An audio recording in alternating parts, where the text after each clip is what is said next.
조인섭 변호사의 상담소.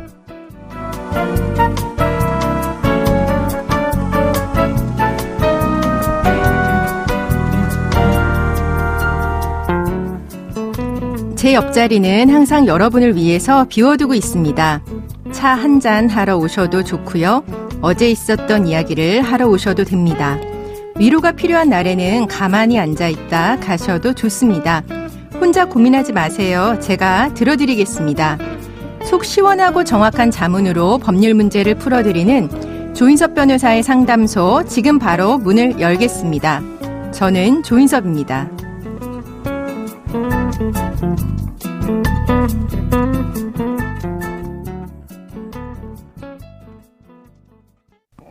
당신을 위한 로하우스 조담소에서 당신의 고민을 초대합니다.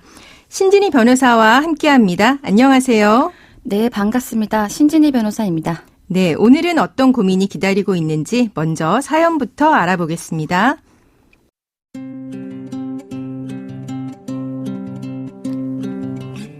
어느 날부터 아내는 부쩍 휴대전화를 신경 쓰기 시작했습니다. 계속해서 휴대전화를 하느라 손에서 거의 놓지 않는 날이 많아져 이상함을 느끼던 중에 집 앞에서 다른 남자의 차량에서 내리는 아내를 보게 되었습니다. 이제까지의 의심은 확신으로 바뀌었고 저는 외도 증거를 확보하기 위해 아내를 따라다니게 되었습니다. 그러다 아내가 낯선 건물에 들어가는 것을 보게 되었습니다. 그곳은 상간남의 오피스텔이었습니다. 저는 건물 복도에서 두 사람이 나오는 것을 기다렸고 촬영을 하기도 했습니다. 이후에 제가 상간남을 상대로 소송을 제기했고 위자료가 인정되었습니다. 그러자 상간남은 적반하장으로 저를 주거침입과 통신비밀보호법 위반으로 고소했습니다. 저는 처벌을 받게 될까요? 아내의 외도를 알게 된 후에 이렇게밖에 증거를 수집할 수밖에 없었던 저는 너무 억울합니다.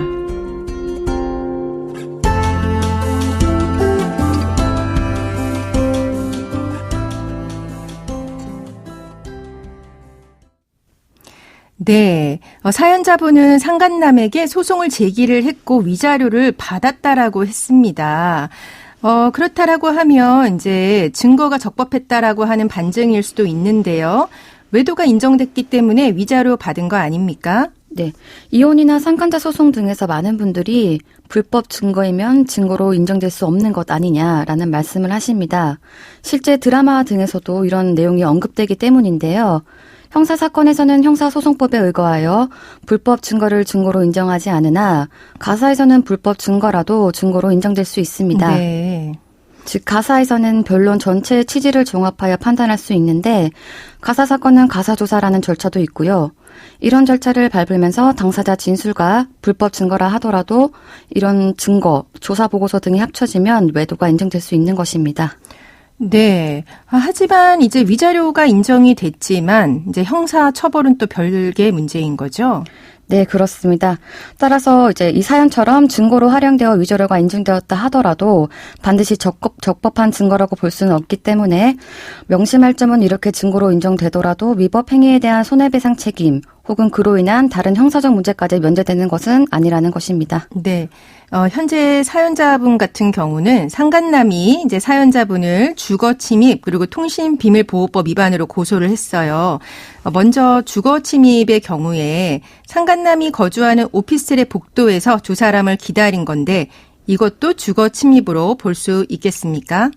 우선 일반인이 출입이 허용된 공간은 주거 침입으로 보기 어려우나 위사연처럼 오피스텔 안이나 상간자 집의 복도와 같이 출입이 제한된 공간은 보통 주거 침입죄가 인정될 수 있습니다. 네, 그러면 일반인의 출입이 허용됐냐 안 됐냐 이게 핵심이겠네요. 네.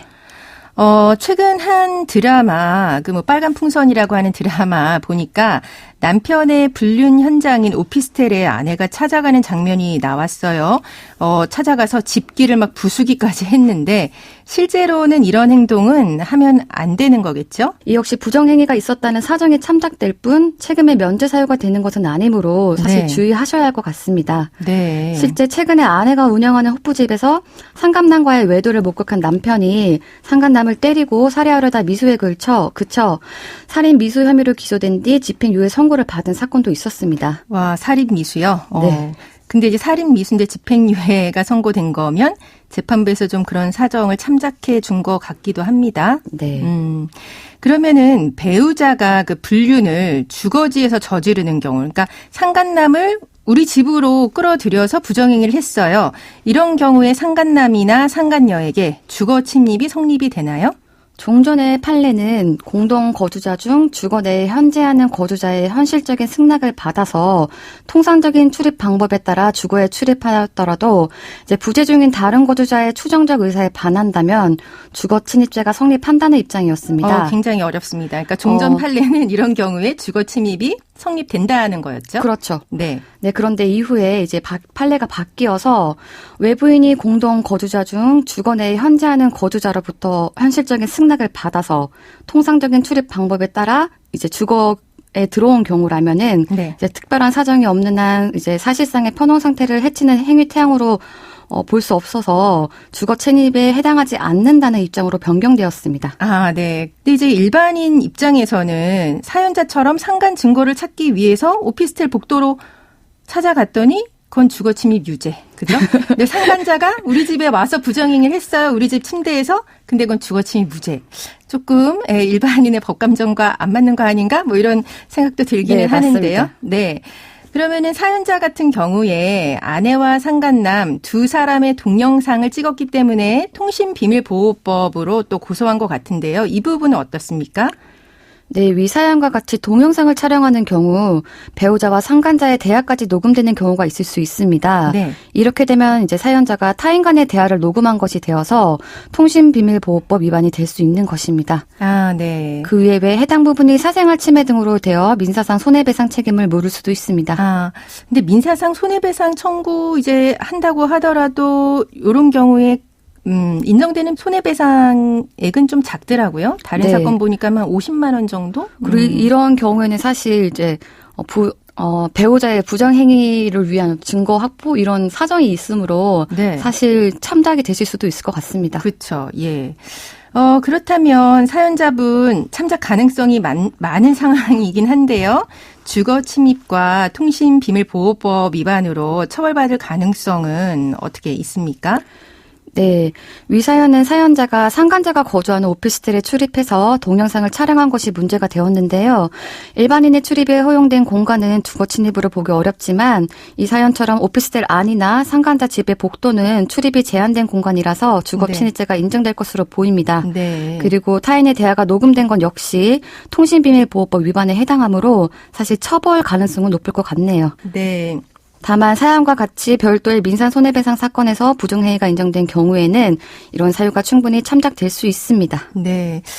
근데 요새 이제 통신비밀보호법 위반 관련해서 조금 처벌이 강화되는 부분이 있는 것 같으니까 이런 부분은 주의해야 될 것 같은데요. 그러면은 배우자의 외도를 입증하기 위해서 증거를 수집할 때 이 부분은 주의해라. 이제 짚어주신다면 어떤 게 있을까요?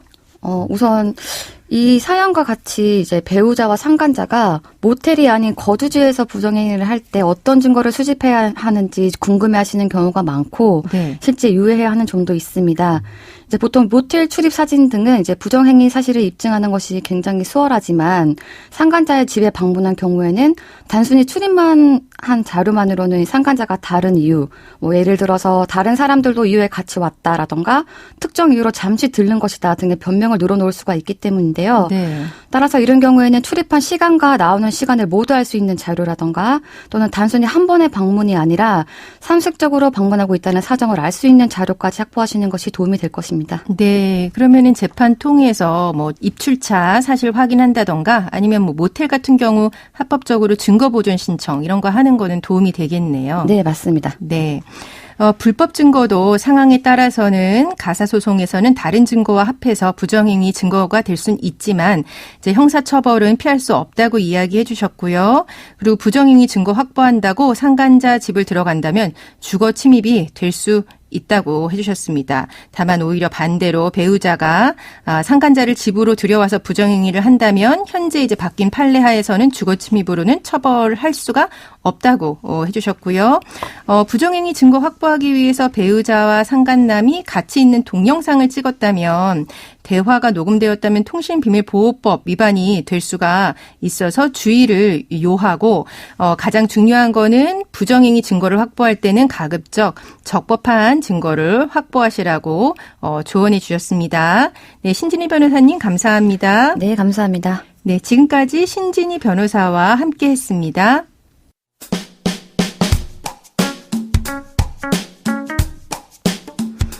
알아두면 쓸데있는 법률 이야기 알쓸법 시간입니다. 집에 홀로 방치됐던 2살배기가 숨지고 초등학교 5학년생이 온몸에 멍이 든 채로 주검으로 발견되는 안타까운 일이 또 발생했습니다. 이런 뉴스를 볼 때마다 정말 마음이 아픈데요. 특히 12살 초등학생을 지속적으로 학대해서 온몸에 멍이 든 채로 숨지게 한 계모는 아동학대 치사에서 아동학대 살해죄로 죄명이 변경됐습니다. 그 이유는 무엇일까요?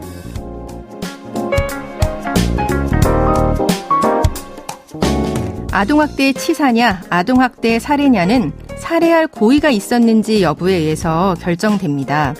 아동학대 치사는 살해할 고의는 없었고 아동학대, 그러니까 상해를 할 고의만 있었는데 예상하지 못하게 아동이 사망했다는 것이고요. 아동학대 살해는 아동을 처음부터 죽일 의도로 학대했다는 것이거든요. 이와 관련해서 우리 형법에는 미필적 고의라고 하는 개념이 있습니다. 그럴 가능성을 충분히 예상했고 그런 결과가 발생하더라도 어쩔 수 없다는 생각을 하면서 그런 행위를 했다면 고의가 있는 것으로 보는 것입니다. 숨진 아동의 온몸에서 외부 충격으로 생긴 상처인 타박흥으로 추정되는 멍자국이 발견되었고요. 초등학생 5학년 남아인데 몸무게는 30kg, 또래보다 15kg나 작은 깡마른 상태였습니다. 작년 5월부터 아이가 사망할 때까지 지속적인 폭력이 있었던 겁니다. 그리고 이런 부분에서 미필적 고의를 인정한 거죠. 안타까운 어린 생명이 또 하늘에 별로 돌아갔습니다. 이런 아동학대 사건은 살인죄를 적용해서 처벌을 엄격히 해야 할 것 같고요.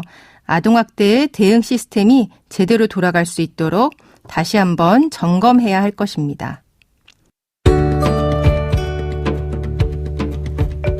조인섭 변호사의 상담소, 조담소는 언제나 당신과 함께합니다. 끝곡으로 Kings of Convenience의 Stay Out of Trouble 들려드리면서 저는 이만 인사드립니다. 지금까지 로이어 조인섭이었습니다.